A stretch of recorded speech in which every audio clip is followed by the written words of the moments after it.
Mike Gallagher, the House Select Committee on China chairman, is out with a new op-ed in the Washington Post. It's titled, "Americans are unwittingly financing the CCP. It has to stop."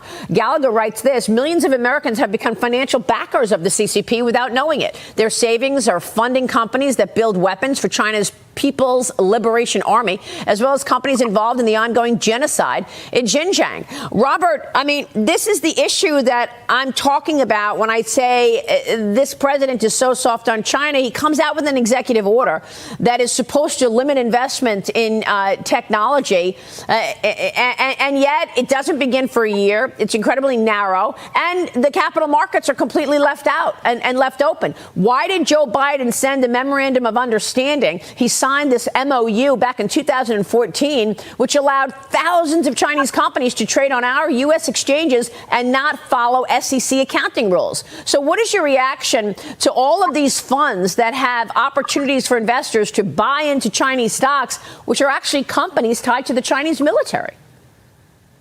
So there's kind of two issues. One, there is an issue as to whether or not the investments themselves are even safe, because we don't have the first bit of information about most of these companies. Second, there's the national security issue, which you mentioned. But third, there is this issue of transferring wealth to the Chinese Communist Party.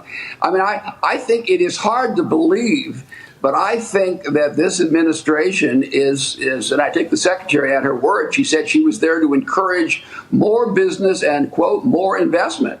And she squeezed that in between, trips to Disney World and rides on the fast train. I mean, the Chinese are going to look at this visit and they're going to assume that President Biden is going to run for re-election on a pro-China policy. China's not a threat policy.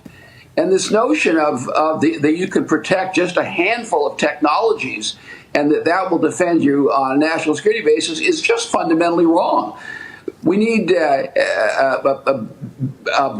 total technological disentanglement with China. We can't go on in a situation where they're stealing our technology. Do you realize every few hours the FBI starts an espionage case against China? That's right. Every few hours. This is not just normal business. That's right. And this administration does not seem to understand the nature of this threat. They think it's, they literally on the side of the billionaire investor class.